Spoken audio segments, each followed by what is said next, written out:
Salve Maria a todos. Voltando à leitura, História de uma Alma. A viagem a Roma.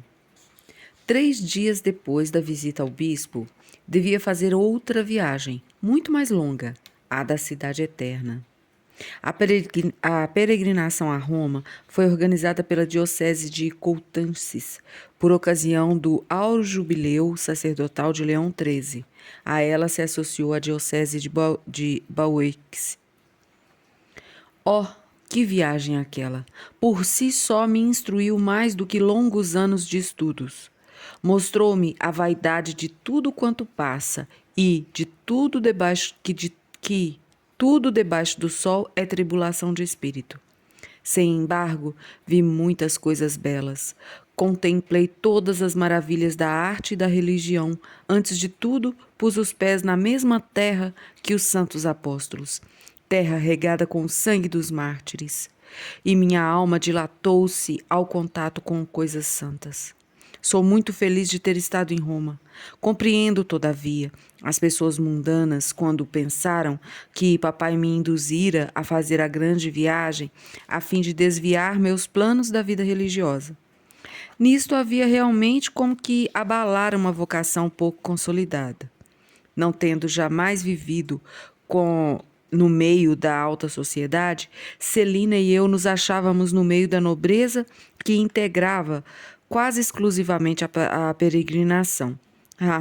Muito ao invés de nos obcecarem todos os títulos, e esses de não nos pareciam outra coisa senão fumaça, de longe isso me lançava às vezes um pouco de poeira nos olhos, mas de perto percebi que nem tudo que brilha é ouro, e compreendi a palavra da imitação de Cristo.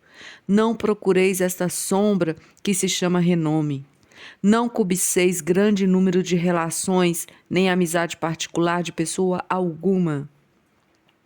Compreendi que a verdadeira grandeza reside na alma, não no nome, porque no dizer de Isaías, o Senhor dará outro nome aos seus eleitos.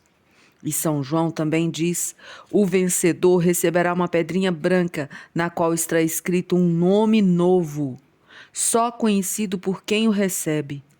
Só no céu, portanto, saberemos quais são os nossos títulos de nobreza. Então cada qual receberá de Deus o louvor que merece. E quem na terra quer ser o mais pobre, o mais esquecido por amor de Jesus, será o primeiro, o mais nobre e o mais opulento. A segunda experiência que colhi refere-se aos sacerdotes.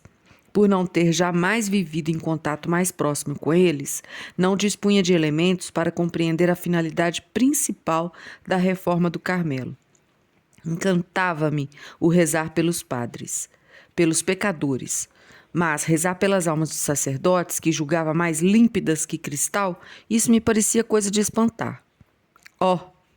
Na Itália vinha compreender minha vocação e não era longe demais para ir buscar tão útil conhecimento.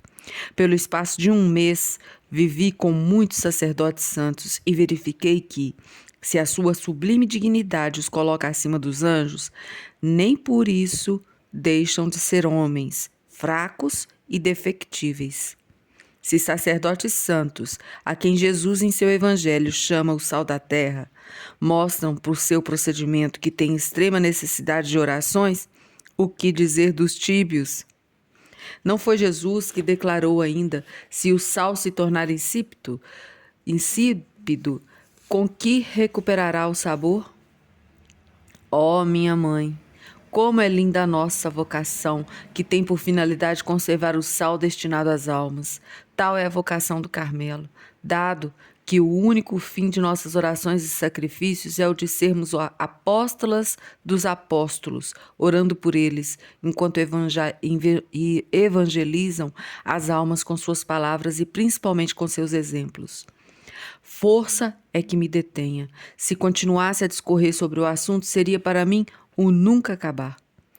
Minha querida mãe, quero narrar-vos minha viagem com alguns detalhes. Perdoai-me se forem muitos, porque não me concentro antes de escrever e pela escassez do meu tempo livre escrevo em tantas ocasiões diferentes que minha narrativa talvez vos pareça enfadonha. O que me conforta é pensar que no céu vos tornarei a falar das graças que recebi, e então poderei fazê-lo em linguagem amena e graciosa. Nada mais virá interromper nossos íntimos desabafos, e, num só olhar, tereis a compreensão de tudo.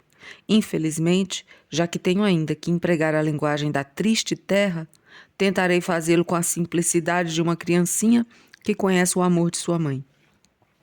Foi em 7 de novembro que a peregrinação partiu de Paris. Papai, no entanto, levou-nos a essa cidade alguns dias antes para que a visitássemos. De madrugada, às 3 horas, atravessei a cidade de Lisieux, ainda adormecida. Na ocasião, várias impressões me passaram pelo espírito. Sentia que caminhava para o desconhecido e que grandes coisas me aguardavam por lá. Papai estava alegre. Quando o trem de ferro se pôs em movimento, ele cantarolou o velho refrão: "Rode, minha diligência, rode, já estamos na estrada real." Chegando a Paris, na parte da manhã, começamos logo a visitá-la. O pobre paizinho cansou-se muito a fim de nos contentar, e assim dentro em pouco tínhamos visto todas as maravilhas da capital. Por mim, só encontrei uma única coisa que me arrebatasse. A maravilha era Nossa Senhora das Vitórias. Oh, o que senti aos seus pés não o poderia dizer. As graças que me outorgou comoveram-me tão profundamente que só minhas lágrimas exprimiam minha felicidade, como no dia da minha primeira comunhão. A Santíssima Virgem deu-me a perceber que foi ela realmente quem sorrira para mim e quem me curara. Compreendi que velava por mim e que eu era sua filha, e por isso já não lhe podia dar outro nome a não ser o de mamãe, que me parecia mais afetuoso do que de mãe. Com que fervor não lhe supliquei me tomasse para sempre em sua guarda e logo fizesse do meu sonho uma realidade, aconchegando-me à sombra do seu manto virginal. Oh, nisso consistia um dos meus primeiros desejos de criança. Crescendo, compreendi que só no Carmelo me seria possível encontrar realmente o manto da Santíssima Virgem, e a essa fértil montanha tendiam todos os meus desejos. Pedi ainda a Nossa Senhora das Vitórias desviasse de mim tudo o que poderia manchar minha pureza. Não ignorava que numa viagem como esta para a Itália aconteceriam muitas coisas suscetíveis de me conturbarem, mormente porque, ignorando o mal, receava dar com ele, pois não sabia ainda por experiência que tudo é puro para os que são puros, e que a alma simples e reta não vê o mal em coisa alguma, uma vez que o mal não existe efetivamente senão nos corações impuros e não em objetos insensíveis. Pedi também a São José velasse por mim. Desde a meninice tinha por ele uma devoção que se fundia com meu amor à Santíssima Virgem. Recitava todos os dias a oração: ó São José, Pai e protetor das virgens. Por isso, empreendi sem receio minha longa viagem. Estava tão bem protegida que me parecia impossível sentir medo. Depois de nos consagrar ao Sagrado Coração de Jesus na Basílica de Montmartre, partimos de Paris na segunda-feira, dia 7, pela manhã. Não demoramos em travar conhecimento com os participantes da peregrinação. Ordinariamente, tão tímida que mal tinha coragem de falar, via-me completamente livre do embaraçoso defeito. Com grande surpresa minha, conversava livremente com todas as senhoras da alta sociedade, com os sacerdotes e até com o senhor bispo. Sentia a impressão de que me sempre vivera num mundo de tal categoria. Éramos, creio eu, estimados por todo o mundo, e papai parecia orgulhar-se de suas duas filhas. Mas, se tinha orgulho de nós, também tínhamos orgulho dele, pois que em toda a peregrinação não havia cavaleiro mais garboso nem mais distinto do que o meu querido rei. Gostava de ver-se acompanhado por Celine e por mim. Às vezes, quando não estávamos de carruagem e me distanciava dele, chamava-me para que lhe desse o braço, como fazia em Lisieux. O padre Reverone observava atentamente tudo o que fazíamos. Via-o muitas vezes a olhar de longe para nós. À mesa, quando eu não lhe ficava defronte, encontrava um meio de debruçar-se a fim de me enxergar e escutar o que falava.